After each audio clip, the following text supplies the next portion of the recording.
តោះមកធ្វើទឹកស្ករទាំងអស់គ្នាបងប្អូនខ្ញុំតែងធ្វើបែបនេះជាប្រចាំថ្ងៃផងដែរគឺខ្ញុំដាំទឹកចំនួន1លីត្រជាមួយនឹងស្ករចូលហើយក៏ដាក់អំបិលមួយចុងស្ពាយទួយផងដែរដាក់ឲ្យពុះហើយក៏ខ្ញុំដាក់ស្ករសចំនួន2គីឡូចូលដាក់ចូលហើយក៏ខ្ញុំឆូកូរទាល់តែគ្រាប់ស្ករហ្នឹង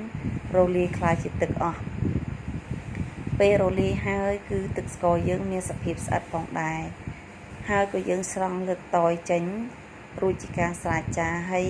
បញ្ជាក់បន្តិចគឺកន្លដែលយើងដាក់ហ្នឹងមិនថាកន្លជ័រឬកន្លថ្មទេគឺយើង